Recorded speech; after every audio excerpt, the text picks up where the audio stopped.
أعوذ بالله من الشيطان الرجيم بسم الله الرحمن الرحيم وإن كنتم على سفر ولم تجدوا كاتبا فرهان مقبوضة. دا سورة بقرة دا او فدی کی آیت نمبر 283 دریم سفاره ده.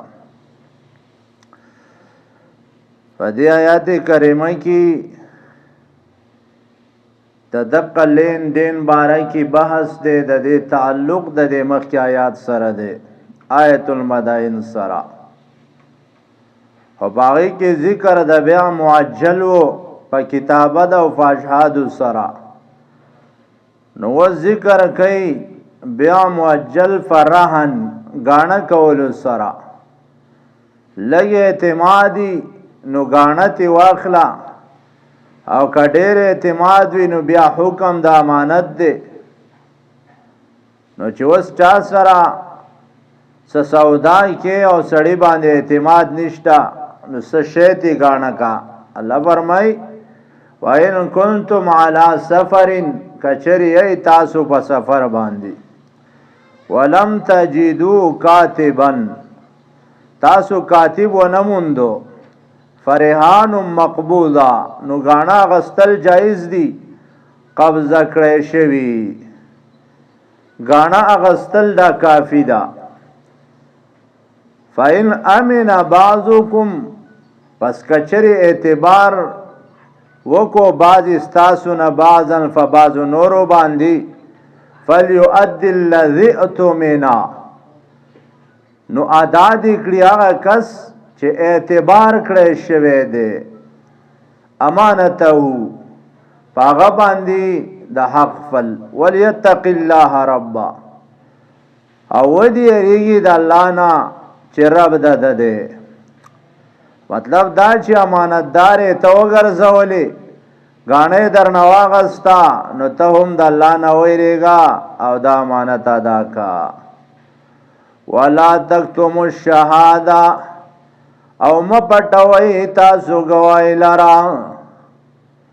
شهادت مپټوا د قاضیانو څخه د ججانو څخه لاړې نو تاسو درته وای چې بای زبا تعالی دومره روپۍ درکم دا گواہی مکوا نه دا مکوا د الله د حکم خلاف ورزی دا ومن یکتمها چاچی فٹکل دا گواہی فإنه آثم القلب نو بشکا گناہگار دے زړه ددم قال ابن عباس رضی اللہ عنہ کتمان الشهادت اکبر من الکبائر دا دا کبائر دا یعنی کبیره گناہ دا چاچی گواہی فٹکلا واللہ بما تعملون علیم او الله فاغ سبان لی چې تاسو کوي فغی باندې ډیر خفوا ده زړه دی ګناګار ده زړه نه تا دا ګناه وکړه او زړه د رئیس الازاد کدا سمي نو ټول بدن به سمي کدا خراب نو ټول بدن به خرابي لله ما فی السماوات و ما فی الارض خاص د الله په اختیار کې دی هغه سچ ټول فاسمانونو کې دی او سچ ټول فزمکه کې دی دا سلورم مضمون وس ختمین بیا رامات کوي اوله مسله د توحید بیانای بیا رسالت بیانای او بیا جهاد او انفاق فی سبیل الله تعالی اوله مسله د توحید وَإِن تُبْدُوا مَا فِي أَنفُسِكُمْ کخکارا کوي تاسو سچ پزړو تاسو کې دي او تخفوه یا فټوي يحاسبكم به الله نو حساب بکې تاسو سره فغیبا دی الله تعالی فیغفر لمن یشاء پس بخنه کوي الله هغه چاته چې وغواړي ويعذب من يشاء او سزا ورکي چاته چې وغواړي الله ګور دې کې او سوال له سوره مائده کې التا يعذبو یې مخکې کړی دی، دلته یغفرو یې مخکې کړی دی. دا ولې زکالتی خبره ده من جور ده، نو من جور له به سزا ورکړی کېږي، نو د سزا ذکر یې هلتې مخکې کړی دی او دلته یې وروسته ذکر کړی دی. والله على كل شيء قدير، الله پارس باندې قدرت والا دی، قادر دی. ګوره دې آیات کریمه کې الله رب العزت مسله د توحید بیان کړه. مخکې د توحید د مسلې ذکر شوی او 96 آیاتونو کې، نو دلته بیا د هغې هغه تذکره وکړه چې مسله د توحید یې رانه کې لله ما فی السماوات و ما فی الارض. اول سر کې ویلو یا ایها الناس اعبدوا ربکم، دلته وی چې اختیارات ګوره د یو الله تعالی دي، او بیا ورپسې ویلي واوله سپاره کې علم اقل لکم انی اعلم غیب السماوات والارض. نو دارنګې وروسته وی الله لا اله الا هو الحی القیوم آیت الکرسی کې. دلته بیا ذکر کوي چې هلکه که څه دې پټ کړي او که څه دې ښکاره کړي، الله تعالی به ستا سره د هغې حساب کوي. یحاسبکم به الله،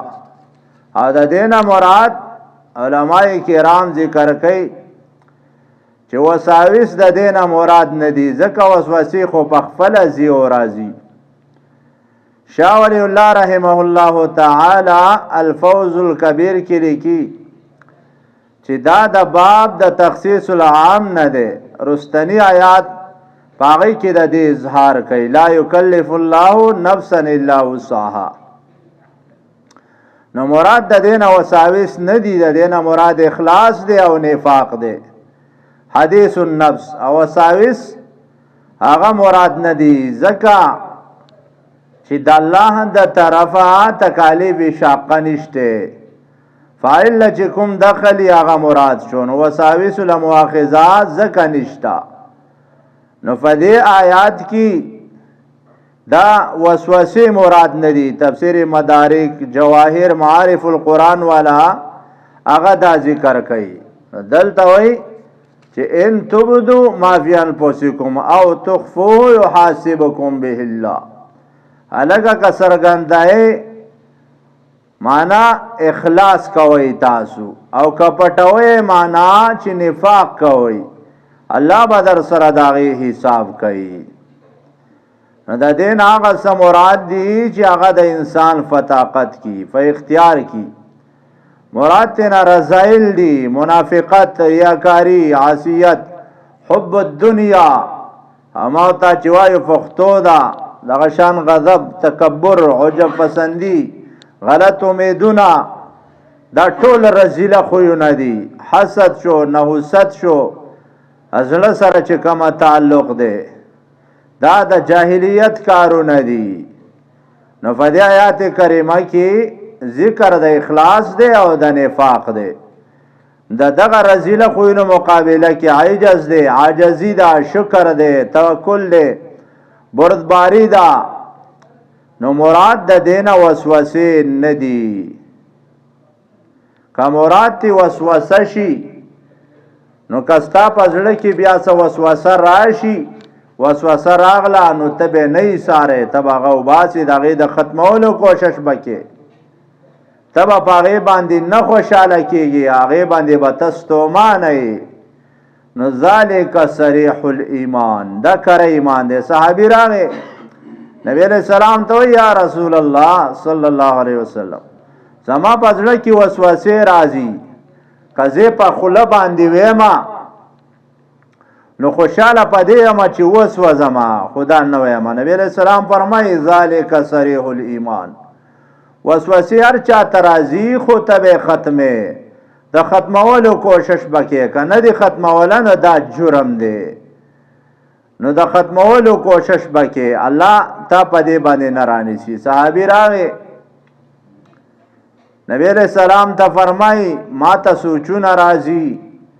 زف سوچ کوم، فکر کوما چې دا دنیا چا پیدا کړی دا،